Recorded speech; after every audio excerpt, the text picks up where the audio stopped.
Nikolajus Nosovas. Nežiniuko ir jo draugų nuotykiai. Iš rusų kalbos vertė Kazys Boruta.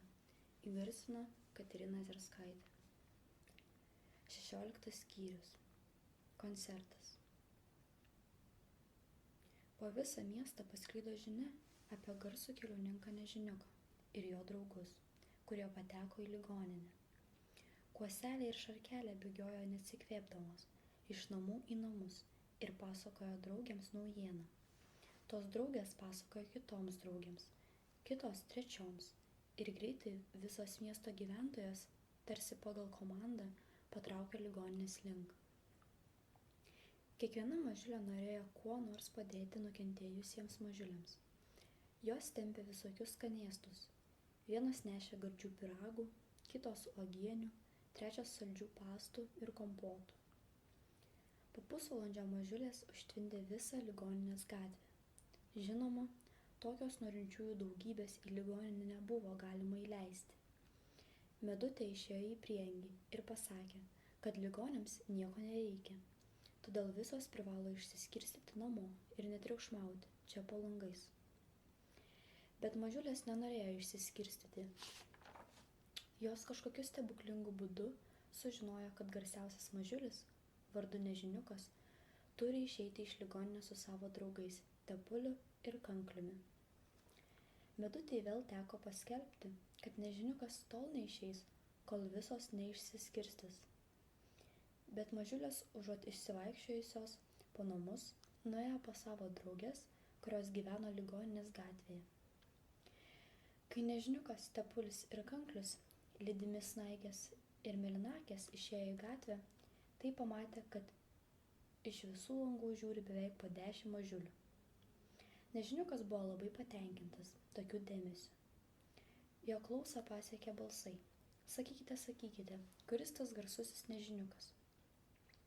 Nežiniukas su geltonomis kelnėmis.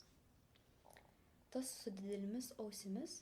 Jokiu būdu nepasakyčiau, kad tai Nežiniukas. Jis gana kvailokai atrodo. Ne, tikrai, tiesa, jis kvailokai atrodo, bet jo akys labai protingos. Viena mažiulė kampinio namo antrame aukšte, pamačiusi Nežiniuką, ėmė mosuoti rankomis ir šaukti plonu, spiegiančiu balsu. Nežiniukas, Nežiniukas, valio! Ji taip drąsiai išlindo pro langą, kad vos neiškrito. Gerai, kad kitos mažiulės spėjo ją sugriebti už kojų ir atgal įtraukti. Fi, kokia gėda, tas Nežiniukas dar gali pagalvoti, kad jis kažin kas, tarė mažiulė griežto liesučio veido ir smailo smakriuko. Jūs teisi, kregždutė, atsakė jai kita mažiulė, su užversta aukštyn lupa, pro kurią blizgėjo balti dantys. Mažiuliams visai nereikia rodyti, kad į juos žiūrima. Kai jie įsitikins, kad jų išdykavimų niekas nepastebi, patys liausis išdykavę. Apie tai aš ir kalbu, Morkutė, pritarė kregždutė. Mažiulius reikia niekinti, kai jie pamatys, kad juos niekinam, tai bijos mus skriausti.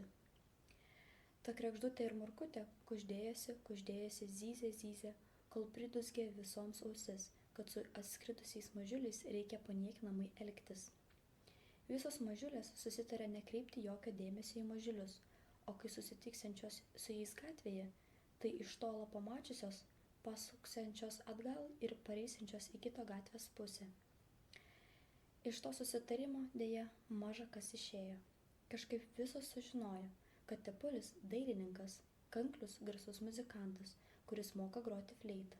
Visos, žinoma, norėjo kuo greičiau išgirsti jį grojant fleitą, nes žaliajame mieste mokėta groti tik tai arfomis, o fleitos niekas nebuvo girdėjęs.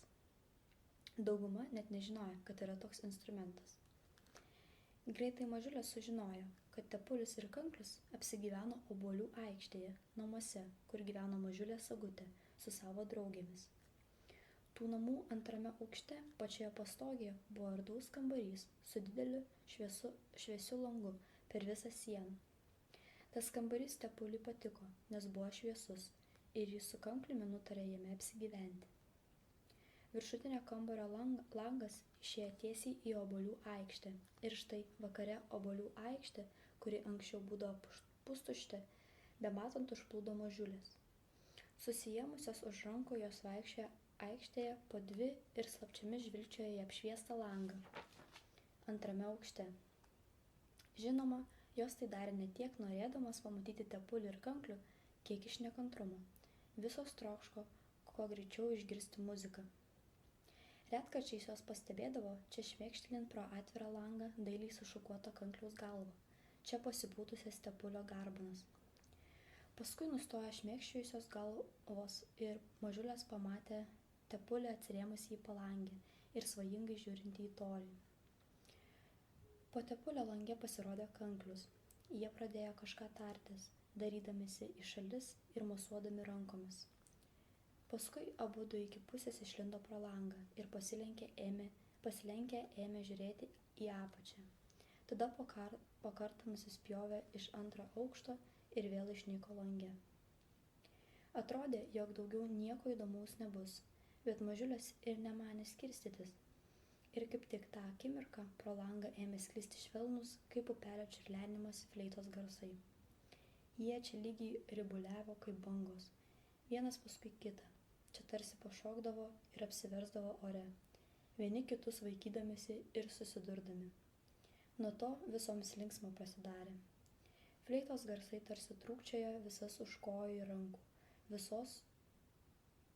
visos noromis nenoromis įsigydė šokti. Namų langai tyliai atsidarė. Aikštė aprimo. Visos sustingo, stengdamusis nepraleisti nė vieno garso. Pagaliau fleita nutilo, bet tuojau pro langą iš priešais stovinčio namo pasigirdo arfos garsai. Arfa stengėsi pakartoti tą naują, lyg tol nežinomą melodiją. Kažkieno pirštai nedrąsiai virpino stygas. Melodija, prasidėjusi gana gyvai, palaipsniui silpnėjo, pagaliau visai apmirė. Bet tuojau fleita atėjo jai į pagalbą ir grojo toliau. Arfa atgijo, drąsiau suskambėjo. Prie jos prisidėjo antra iš gretimo namo, paskui trečia. Muzika pasidarė garsesnė ir linksmesnė. Nežiniukas atbėga su dažais ir teptuku, norėdamas atiduoti juos Tepuliui, pamatė aikštėje prieš namus nepaprastą reginį. Aikštė buvo prisigrūdusi mažiulių, besiklausančių tuo nuostabaus koncerto. Nežiniukas taip pat susižavėjo ir net bandė šokti vieną koją, bet pamatęs, kad jo šokį niekas nekreipė dėmesio, mostelėjo ranka ir dingo namo tarpduryje.